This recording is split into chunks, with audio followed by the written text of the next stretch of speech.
Hello friends, welcome to light and little lamb Telugu channel.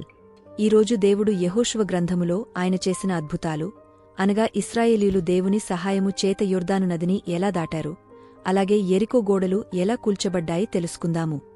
యోర్దాను నదిని దాటడం. యెహోషువగారు వేకువనే లేచి ఇశ్రాయేలీయులు షిత్తీము నుండి బయలుదేరి యొర్దాను నది దగ్గర గుడారము వేసుకున్నారు. వారు 3 రోజులపాటు అక్కడ ఉండగా నాయకులు జనుల మధ్య తిరిగి వారికి ఇలా చెప్పారు: మీరు లేవి యాజకులు యెహోవా యొక్క నిబంధన మందసమును మోసుకుంటూ మీరు కూడా మీ స్థలాల నుండి బయలుదేరి దాని వెంబడి వెళ్ళాలి. కాని మందసానికి సుమారు 2000 కొలమూరల దూరముండాలి. దానికి దగ్గరగా వెళ్ళకండి, ఎందుకంటే మీరు ఇంతవరకు వెళ్ళని దారిలో వెళ్తున్నారు. మీరు దానిని గుర్తుపట్టవలెను గనుక ఆ మందసమునకు సమీపముగా మీరు నడవరాదు. యెహోషువగారు కూడా ప్రజలకు ఇలా చెప్పారు: రేపు యెహోవా మీ మధ్య అద్భుతాలు చేయబోతున్నాడు, కాబట్టి మిమ్మును మీరు పరిశుద్ధపరచుకునుడి. తర్వాత యెహోషువగారు యాజకులను పిలిచి మందసమును మోసి ప్రజల ముందు నడవండి అని ఆదేశించగా వారు ఆ విధంగా చేశారు. ఆ సమయంలో యెహోవా యెహోషువతో మాట్లాడుతూ, నేను మోషేకు తోడుగా ఉన్నట్లు నీకును తోడయుందును, నిన్ను కూడా ఇశ్రాయేలీయుల కళ్ల ముందు గొప్ప చేయబోతున్నాను అని చెప్పారు. తర్వాత యెహోషువ జనలకు, జీవముగల దేవుడు మన మధ్య ఉన్నాడని, మరియు ఆయన మనకు ఎదురుగా ఉన్న జనములను మన ముందు నుండి వెళ్లగొడతాడని మీరు తెలుసుకుంటారు అని చెప్పారు. ఇంకా ప్రతిగోత్రం నుండి ఒక్కో వ్యక్తిని ఎంపిక చేయమని చెప్పారు. యాజకులు యొర్దను నదిలో అడుగుపెట్టగానే పైవైపు నుండి వచ్చే నీళ్లు ఆగపోయి ఒక పెద్ద గోడలాగా నిలిచిపోయాయి, మరియు దిగువ వైపు లవణ సముద్రం వైపు పారుతున్న నీళ్లు పూర్తిగా ఆగపోయాయి. ఇశ్రాయేలీయులు యెరికో ఎదురుగా యొర్దాను నదిని ఆరిన నేలపై దాటినప్పుడు, యాజకులు మధ్యలో నిలిచినప్పుడు ప్రజలంతా సురక్షితంగా దాటివెళ్లారు. అందరూ దాటివెళ్లాక దేవుడు యోషువకు 12 పెద్ద రాళ్లను నది నుండి తీసి గుర్తుగా పెట్టామన్నారు. ఇవి రానున్న తరాలకు దేవుడు చేసిన అద్భుతాన్ని గుర్తుచేస్తాయి.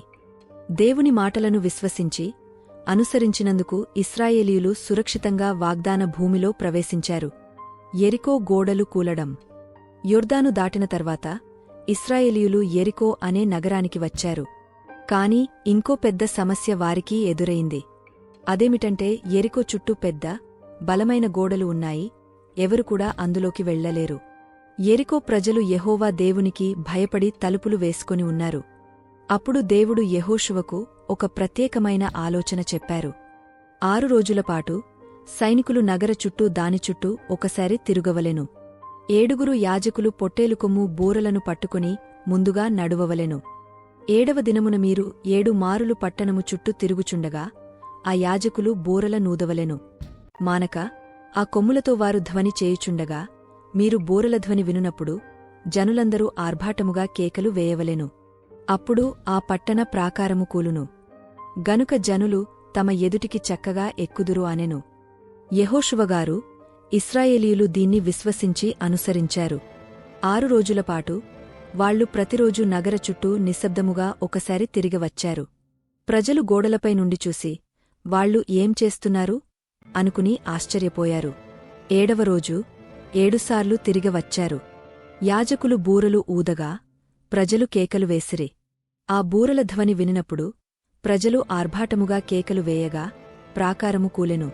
ప్రజలందరూ తమ ఎదుటికి చక్కగా పట్టణ ప్రాకారము ఎక్కి పట్టణమును పట్టుకొనిరే. మనము దేవుణ్ణి విశ్వసించి అనుసరించినప్పుడు పెద్దవైన సమస్యలు కూడా చిన్నవవుతాయి.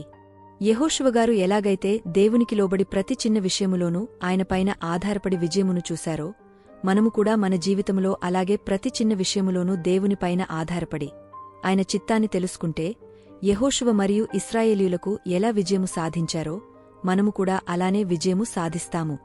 ఇంకా మరెన్నో అద్భుతమైన బైబిల్ సన్నివేశాలను తెలుసుకోవాలనుకుంటే మా ఛానల్ను సబ్స్క్రైబ్ చేయడము మర్చిపోవద్దు. వీడియోను లైక్ చేయండి, షేర్ చేయండి, బెల్ ఐకాన్ క్లిక్ చేయండి. అలాగే మీ అభిప్రాయాలను కామెంట్ రూపములో మాకు అందించండి. అలాగే ఈ వీడియోస్ని మీ ఫ్రెండ్స్ మరియు ఫ్యామిలీ మెంబర్స్కి షేర్ చేయండి. దేవుని పనిలో పాలిభాగస్థులు అయినందుకు వందనాలు. దేవుడు మిమ్మల్ని దీవించునుగాక.